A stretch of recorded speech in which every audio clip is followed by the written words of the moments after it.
Hello, athletes and fans of bodybuilding. Tarek Elgindi with the Mr. Olympia. Today, we have one of the most successful bodybuilders in the history of the sport. This man has won the Arnold Classic. He's won in Boston. He's won in Detroit. He's won everywhere in the world. He's one of the crowd favorites. He brings a lot of density, and he's just fresh off his victory at the Detroit Pro. His name is William Bonac. William, welcome to Olympia TV. Thank you, guys. Thank you for the invitation. Absolutely. I also have here eight-time Miss Olympia. She's from Detroit, so she's like, Detroit is my house. How can you go there, William, and take my crown? Eight-time Miss Olympia, Linda Murray. Hello, hello, hello. Thank you for joining us. And also with us, the best historian in bodybuilding. Nobody knows the history of bodybuilding like John Hansen. He's also one of the greatest natural bodybuilders of all times. He's brought the trophies and the covers in the back to try to intimidate us. John Hansen. Hey, Tarek. Thanks for having me on again. Thank you so much. Okay, guys. So, William, I'm going to go straight to the point. Yes. When I was judging a show in Las Vegas, and then news came in that William Bonac won the Detroit Pro. And when I saw your pictures, it looked like the 2018, 2019 William Bonac. The legs look massive, the side chest. It looked like you just brought those physiques that got you to win the Arnold Classic, that got you to be runner-up at the Olympia, and brought it back. What happened? What happened is I think we peaked right. We were like all the time trying to figure out, how to get our peak right. And we missed it at the Arnold a little bit. We quite missed it at the Arnold. And at the Detroit Pro, we were like, we need to switch some things around. We did that, and it helped out. So, yeah. Mm-hmm. Yeah, it was I more watched like the entire show. I watched all of the shows. When I heard you were competing, and I'm like, it's Detroit. I'm like, oh man, I watched all of it. Yeah, great job. Thank you. Mm-hmm. Thank you for choosing Detroit too. Yeah. Yeah. I saw it last year. I saw the show, and I was like, with the backdrop and everything, and I was like, man, this is the show that I want to do, So I was thinking about it since last year, the first time that I saw it. And also because there weren't much athletes going over there. It's like, like people knew of it, but still not much athletes went over there. I think Martin and Good Fito, so they made it a show actually, So I just wanted to be there. I was like, next year, I would try to go to Detroit and try to qualify for my Olympia qualification. So that's what I did. With that said you had that in your mind when you saw what happened last year at the show. So everybody's been talking about just the simplicity of that backdrop and how everything pops. So was that also something in your mind as an athlete? You wanted that? Yes. Wow. And I also just wanted to support the promoters as well. So and was in my head, I had like, I want to do different shows this year, not each year going back to the same show, because I don't have that much time. So I wanted to be able to say, when I retired, like, okay, I did compete at this show. I did compete at this show. So I just want to, make my resume bigger, with different shows. Yeah, well, I John, we know we're huge fans of William Bonac. I always go back to, I remember Ronnie Coleman saying, they asked Ronnie Coleman to do a review of the Mr. Olympia. And the first thing he said, he goes, Bonac is off the chains. Bonac is off the chains. He was so impressed by William Bonac. Bonac, how does it make you feel when Ronnie Coleman is impressed with you? Like, that must feel special. It really feels special. I think I heard that. I think he also did on a podcast. I heard him saying this, with me and Brandon and all the other guys. I heard him also saying positive things about me, even though I was one of the smallest guy that year. It really feels good. He's the GOAT. So yeah, coming from him means a lot. Absolutely. John, his physique at the Detroit Pro was a flashback at when William Bonac won the Arnold Classic when he placed second. What did you think of his physique?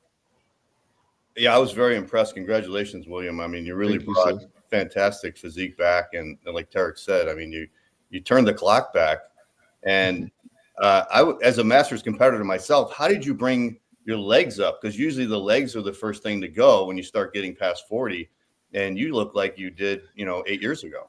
Yeah, so with the leg part, like most people knew that I had an injury since 2019, like 5, 6 weeks out before the Olympia, and my left leg started to shrink in, and Mm. eventually I had like even after the Olympia, I had my leg size was like my left leg size was like the size of my arm, same Wow. size. So you could see a big difference. So at the Arnold 2022, I was trying to hide it a little bit. So I did a lot of alternate exercises. So like using one leg instead of both legs.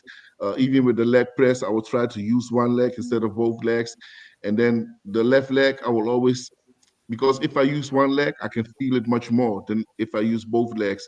So this is what I did for years, and it started to grow.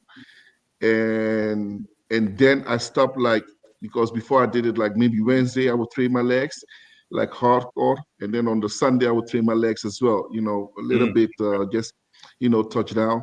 So Yeah. I stopped doing that. So I'm doing my leg just once a week, but then I will go all out. So I will stay there in the gym like 2.5 hours, and then I will train my legs all the way, and then go out and let it rest for a whole week, and then I will hit it again.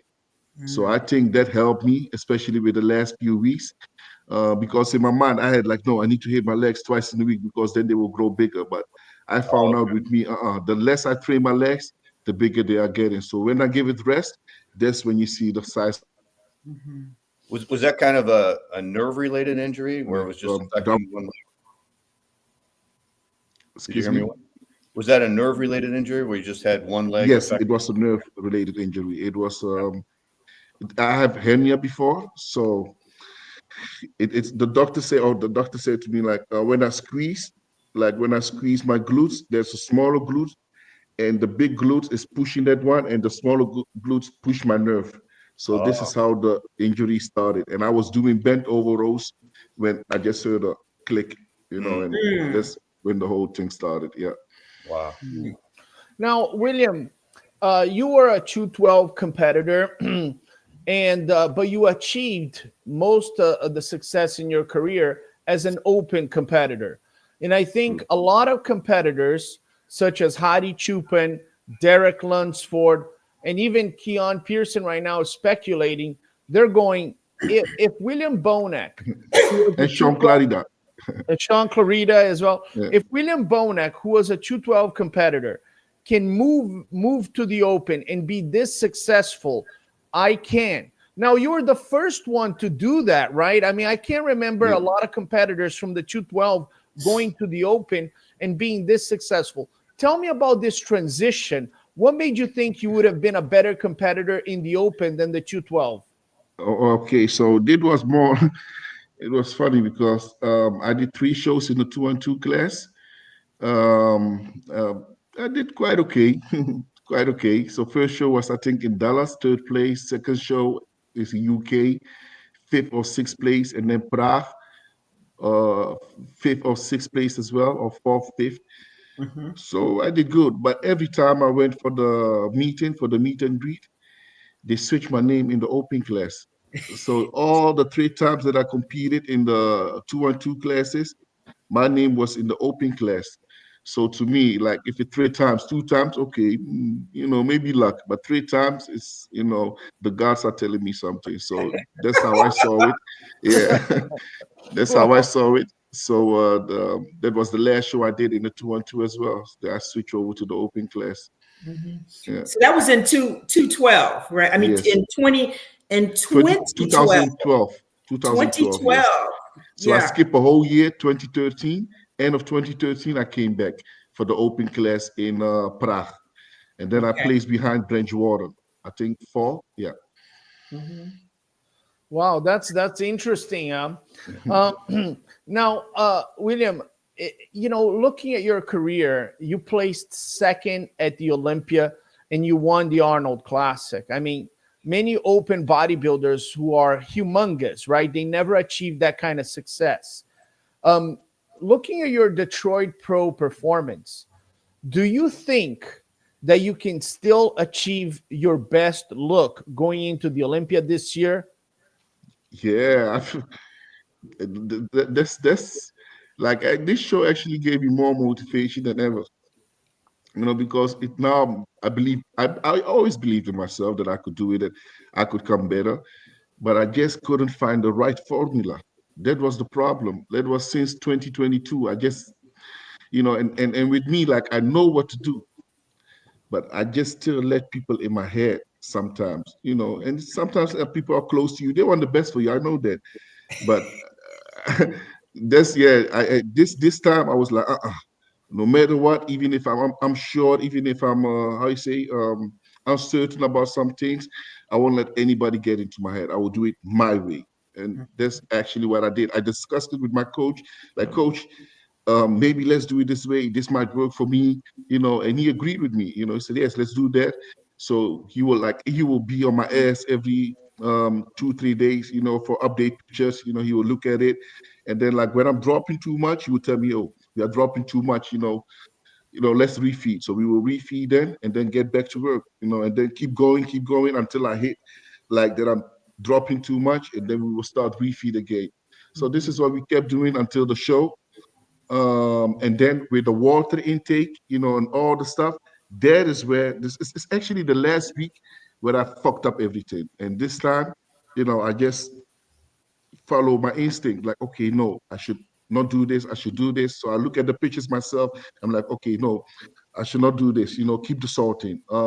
Instead of, because with the Arnolds, I was starving myself, dehydrating myself like for 2-3 days almost. So the Thursday I will stop drinking at all.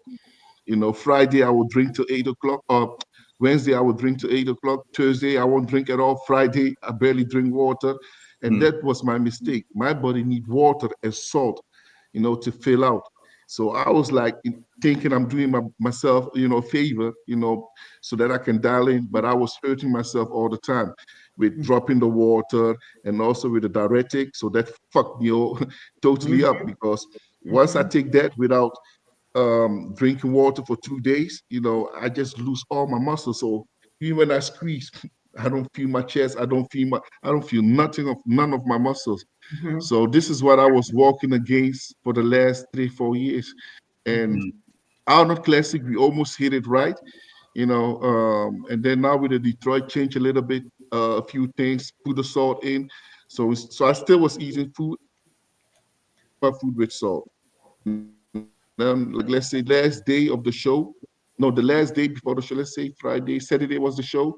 So my meals on Saturday will be without salt, the first 2 meals, and then I will bring back the salt in again, before I get on stage, like maybe in my Gatorade a little bit, and I will drink that. So the salt is actually, and the water intake, that's where I fucked up all the time, and that's where I did it right this time.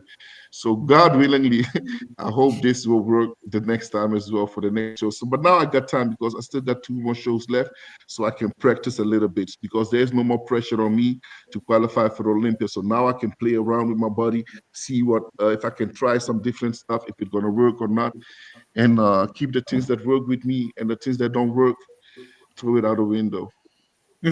Yeah, that's so interesting, right? Because his physique just looked full, right? Yeah. Just looked full, and when William Bonac, I can always tell the best of William Bonac by the side chest, right? When I see William Bonac's side chest, I go, okay, he's at his best, or no, he's not at his best. And it's never really a lack of conditioning for William. Is like the muscle is not popping, right? And then on that side chest, when I looked at the side chest at the Detroit Pro, I said, man, everything is full.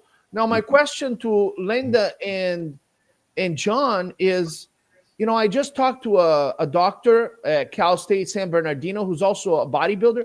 He goes, Tarek, cutting the water is one of the biggest mistakes bodybuilders make. Yeah. They go, your muscle needs water. Absolutely. Water, it's never going to look your best. Yeah, Linda, absolutely. Elaborate on that for us. Yeah, I agree 100%. I mean, the fact of it is when you get out ahead of it and you do that diet, you get the body fat off, you've done the weight training.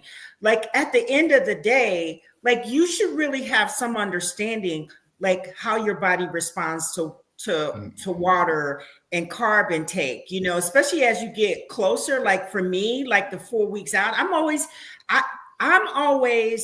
of the opinion, get in great shape. And when it came to like the water, doing something drastically different at the end, it was just, you're really playing Russian roulette.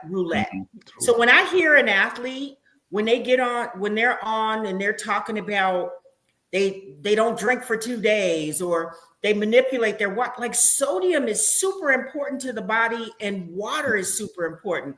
So if your mindset is correct, and you're in place, you've done that work in the gym, you've done that work as far as that diet, like don't suddenly drastically, like, have your mind be at peace to know there's nothing broke, there's nothing to fix, and it's just really, don't mess it up with diuretics. And no, that's a killer. Killer. Yeah, it's a killer. Yeah. Yeah. So even with that one, normally like I take like a half, and this time I was like, So I look at it, I took a half, I look at it, I took a quarter of the half, I look at it, and even the quarter of the half was a little bit bigger than the other one. So I was started break it off till they got even. I put it down, I look at it for 30 minutes. I'm like, okay, I will take one. Then I took it, and then I was like, okay, let's see what's gonna happen now. Because I was, even that one I didn't want to take, but I'm glad I did, because I did it, but I still kept drinking. I still kept drinking, not like, a lot, but still drinking. When I eat, I will drink, because before that, it was just sipping when my mouth is dry. So I barely drank water with the Arnold's, with all my other shows. With this one, I just kept the water in. And I remember I did the same thing with Chet. We kept the water in as well. But that time we took too much diuretic as well. So it messed up my physique eventually as well at Olympia. Kudos to you, William, for, learning what works for your body and not just following a protocol. True. You have enough. That's the hardest thing to do, especially when you're on diet. You are not sure of yourself. You have a little bit doubt, all the things come to you and you don't want to fuck up. You be like, okay. So those moments are your weakest moment, actually. So people can get easy in your head. Right. You get me? Right. Yeah. Yeah, those last few days. Hey, John, what is your experience as a competitor with water, water consumption and diuretics? Can you elaborate a little bit? Because, I've been talking to a lot of competitors. Nick Walker was just here with a live. He goes, Tarek, I need water. Yeah. The best conditioning I've ever brought was at the Olympia when I placed third. And he goes, that was the time that I did not cut the water. Tell me a little bit about your experience. Yeah, well, I just competed in December. And like Linda said, I made sure my body fat was really, really low. I dieted a long time. I dieted almost 6 months.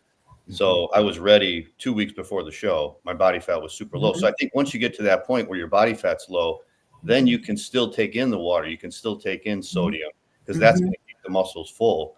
And that's exactly what I did. I was eating sodium and drinking water, everything the same, like just same as normal, right up until the day of the show. I didn't do anything. And I filled out perfectly. We just went up slowly that last week and I hit it perfect. Very it's good. Like Mr. Hansen said, right? Also with the updates, when I send my updates to my coach, perfect. So we were like, I always train on the moment, like when is the show? What time is the show? So my update pictures is the same time that we will be at pre-judging at night. So I will make sure I have like 4 meals in, and then take my pictures and send it to my coach. And then one time I will do it like with 1 meal and then take pictures, send it to my coach. Big difference. So I've seen like I need to eat at least 4 meals, to like 3 meals to like fill out. But when I went for the Detroit, the pre-judging, they told me like I was so full, and I'm like, huh, how? I only had 2 meals. But I think it was so close on each other, the meals, because normally I would eat like 3.5 hours between the meals. And this time, because the show started 11 o'clock, I woke up 6 o'clock, getting ready 6:30. So I had short time to fill my meals. So next time if I have this kind of situation, it's better for me to wake up like maybe sleep like around 8:30, 9 o'clock, and get up three in the morning, and then start eating from 3 o'clock. So I can get the 3 meals at least in before I get on stage, and the fourth meal with the finals. And that works best for me, according to my pictures and everything. If I'm like 1 meal, I look terrible, like really terrible. You can see the lines, but you don't see the fullness of my leg. My waist look so big. I just don't look good. But when I have like the 2, 3 meals in, 3 meals at least, then I look on my best. So this was with 2 meals. And then they told me, I heard from some guys like, yeah, you look so full. So I was scared to eat, but I was like, so after the pre-judging, I didn't eat until we finished like 1:15, and I start eating around 4 o'clock. So imagine I ate 10:30, no, 9:45 before we left. So from 9:45, I didn't eat until almost 6 hours. I Wow. didn't eat, because I didn't want to look too full. I still wanted to have the details, to show the details. And then after 6 hours, I ate my third meal, and then we went to the restaurant. Like let's say 2.5 hours before the show, I got some fish and rice again and left. So 4 meals.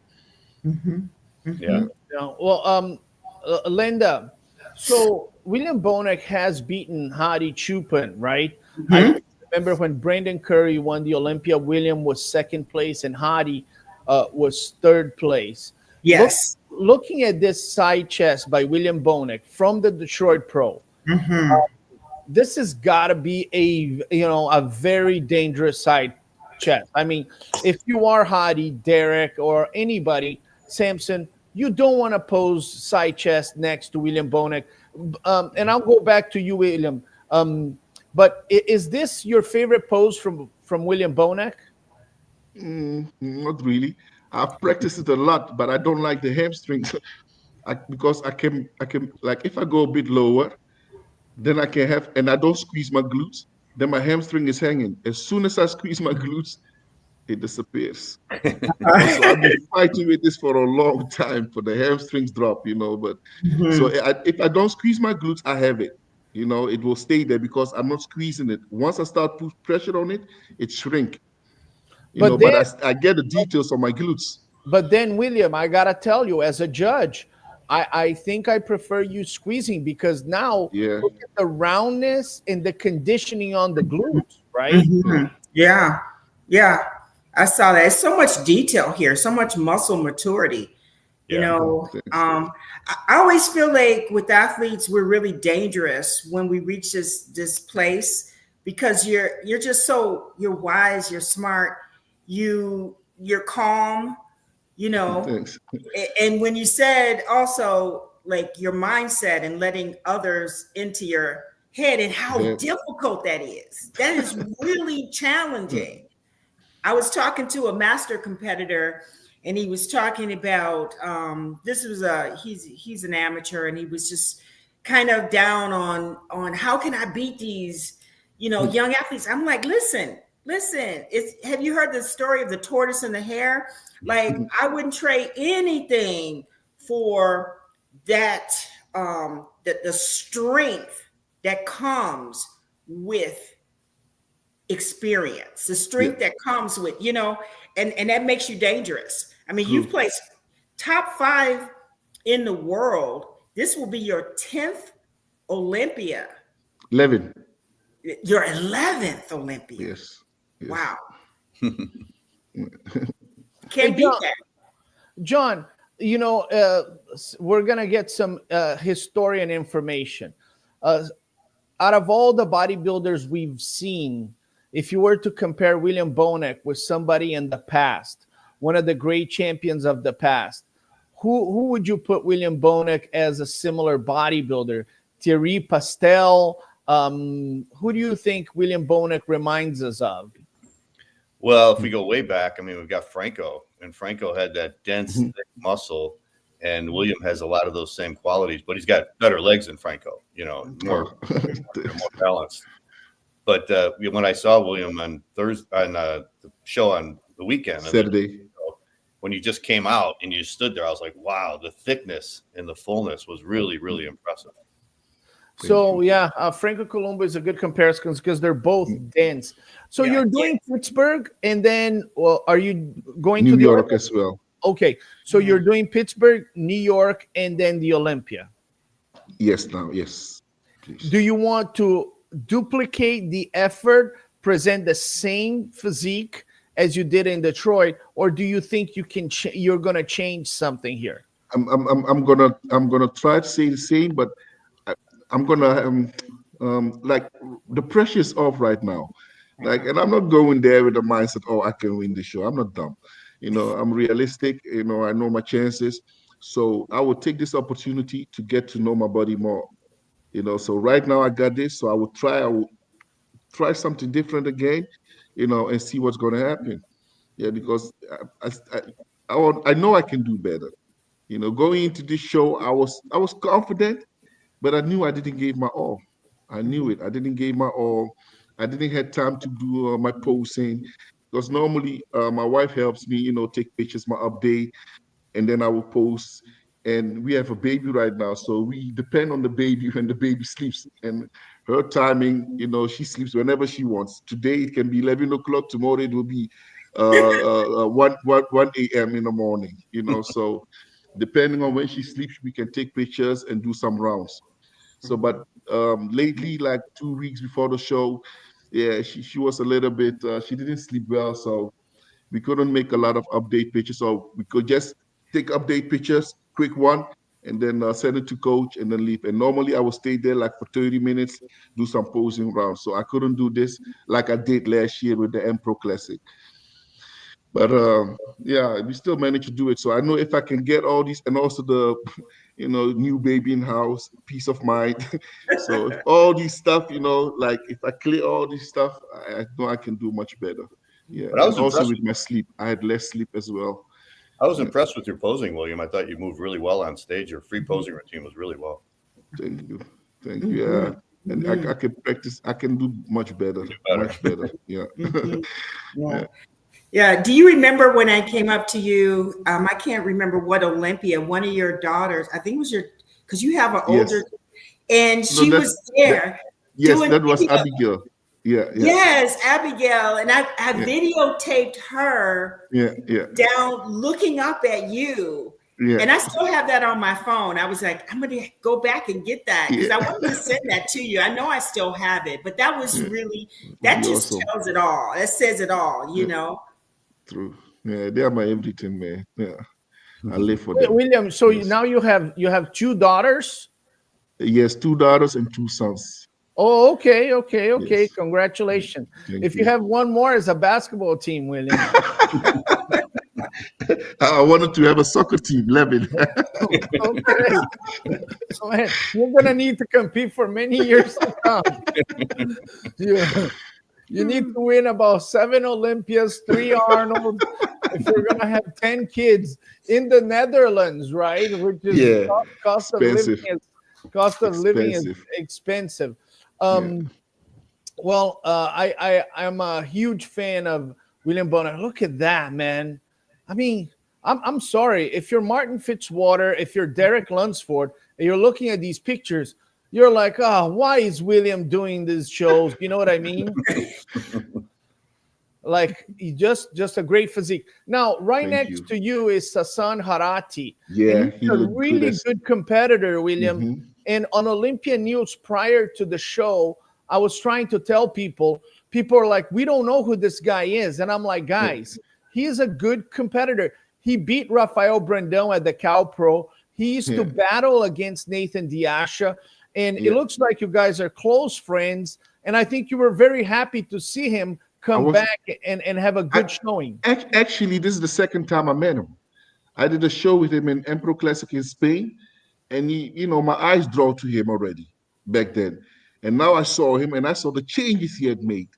And I was so impressed and was even going into the show. When I saw his pictures coming up on social media, I'm like, this is not going to be an easy walk, So actually, he motivated me, to stay on track, to put my foot on the gas, So like he got a great physique, his abs is tight, and don't forget he left the bodybuilding for a few years also to build up his family and business and that kind of stuff. So he's just back like maybe a year or so, So imagine him, give him like another year, he will do very well. Yeah. Maybe I think he will even qualify for Olympia if he keep pushing for this year. Yes. He will qualify for Olympia for this year. Yeah. Yeah. I saw a move where you were doing the pose down and you went to the right of the stage and you turned to the rear, and I was like, I looked at Sass was over there and I was like, Sass, don't fall with that one. If you turn to the rear, the width of your back and your back to the bicep, I was like, don't fall for that one. He fell for it. I was like, oh, that's not, you fell for it. Were you tricking him, William? No, I'm not like that. I'm not like that. I will always, like, if you know me, like it doesn't matter even if it's close and I see you are winning, I will always play fair. I will always I won't do stuff to nah. That's not in my blood. Yeah, I know. But you just know certain moves. But I know from myself, my back is one of my strongest point. Yes. So once they say double back biceps, I know like, okay, this is one of my best shots. So I know that from myself. Even if Phil Heath was standing next to me, I'll be like, yeah, I can go with him with that, So it's not like I was trying to trick him. No, I hit him like when I was turning because I was going to the corner. So I hit him like, come on, because a lot of people didn't look at him when coming to the show. They were talking about me and Holding's head. Yeah. You get me? Nobody was talking about this guy, but I saw him coming. Yeah. And when I saw him backstage, I told him, bro, it's between you and me. He said, no. I said, so, yeah. Linda, we're going to do a live with Sassan Harati, and then you tell him. Okay, I'll tell him. To back double biceps with William. Yes, I'll tell him. I was like, yeah. You got to be, you do have to be present when you're up there because every single move that you make, and if you're checking out who's next to you, like I know back in the day, I'm not going to go with Laura Crevel on the abdominal shots. Her abs, I'm like, you got to play on your strength. That's true. Yes. It's funny because every bodybuilder in the world during the 90s and 2000s, they wanted to hit abdominals and thighs next to Ronnie Coleman, right? Yeah. They're like, that's the pose we can do next to Ronnie, And Ronnie probably got tired. He goes, does anybody want to do any different pose with me? Everybody, no, Ronnie, we can only do abs and thighs with you, right? Awesome. Well, it goes to show you the experience, right? I think William is highly experienced, and at the overall, he's going to emphasize his best poses. Sassan Harati has to look at that and say, well, how about we do another pose, William, right? Mm-hmm.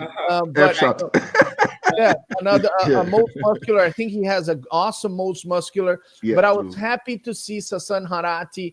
That's a competitor not a lot of people paid attention, like William said. And he's a really nice guy. He's a really great competitor.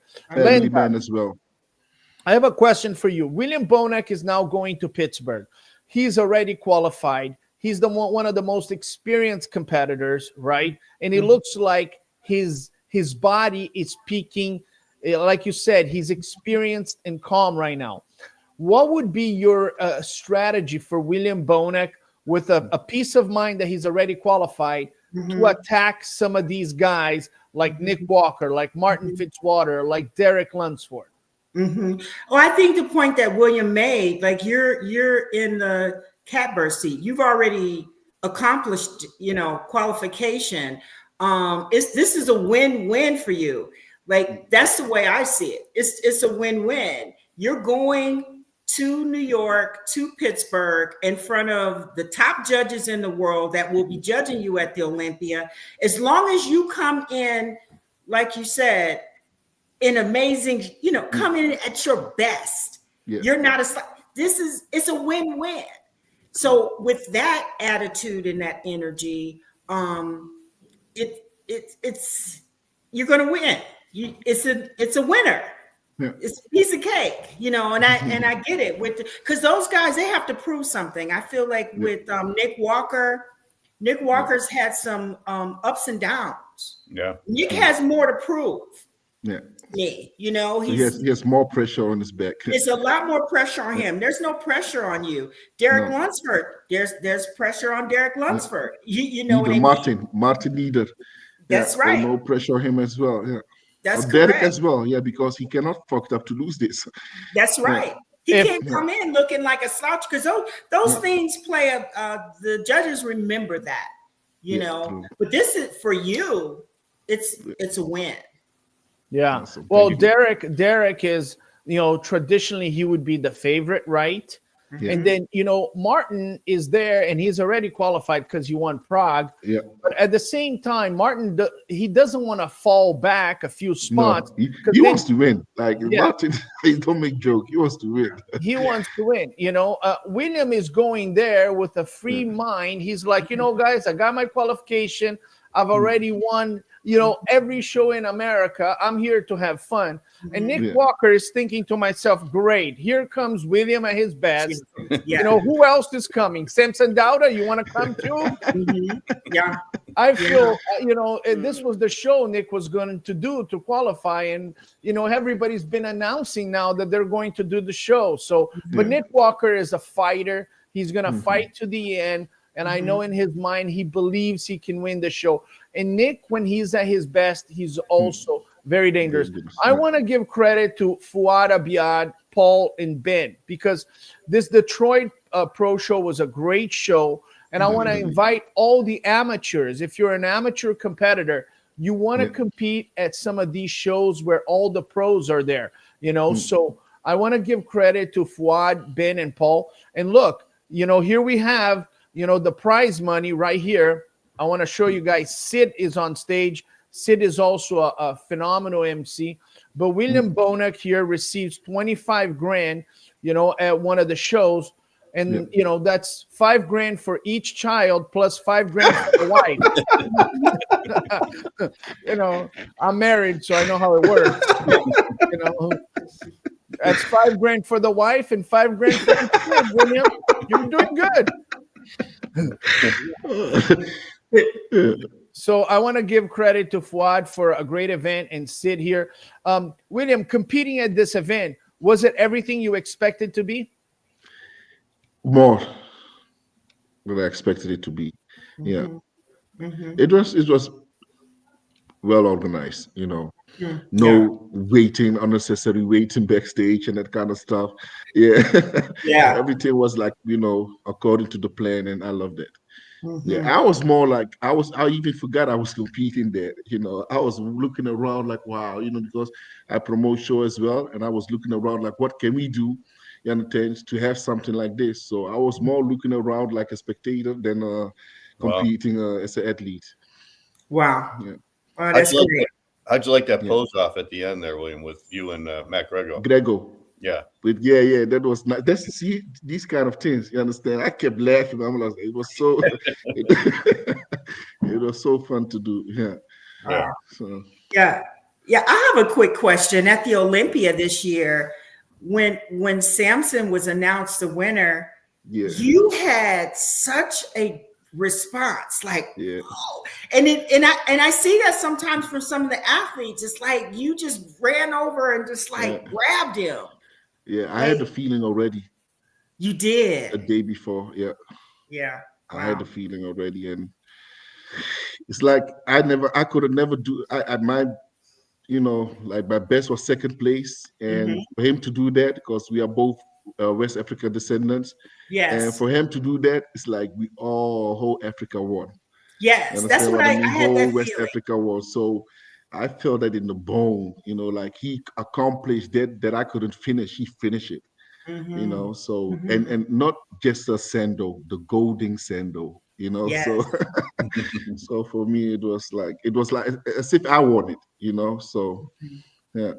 Yeah. Yeah, that's cool, because you see somebody that comes from where you come from, right? Yeah, He's originally from Nigeria and you're originally yeah, from Ghana, right? And yeah. both of you guys immigrated to Europe. He went to the Mm. UK and you went to the Netherlands. So Yeah, the connection is very strong. You guys have yeah, this special bond, right? yeah, And then to see him winning, it yeah. is a victory to all the Western Mm. African countries. So it Mhm. was Yeah, special to see because you always relate with people like you, right? true. And I think And sorry, aside from that, he was the guy that came to me 5 years ago. I think was I don't know which show it was, and he was asking me some few questions. Hey, I want to go there. I want to do that. And I look at him. I say, bro, don't do none of that. Just have patience. That's all you need. Patience. And that's what he did. I think he went maybe a few weeks to that place, and he came back. And he did his own thing. He kept doing what he did, and look at him now. Mhm. So that's what I respect about him. And I saw him also. I see these guys coming. That time that I was winning, I already saw him. I saw him coming already, So I was like, man, I need to hurry up because these guys are catching up. I saw him coming at Boston. I saw him coming at the Arnold. I saw him. I think even at the Boston, he should have placed better, but it is what it is. But I saw him coming already, and that made it even more special again because I know he worked hard for it. Mhm. It wasn't given to him. He worked really hard for it. And I remember the time he got stuck at the airport hotel that he couldn't compete for his show because of the COVID nonsense. Mhm. So all these stuff, like I remember that. And for him to go through the stuff and also through the bullshit social media, people attacking him, his wife, I know how it feels. I know that you want to reply, but you can't because it will make you look bad. You understand?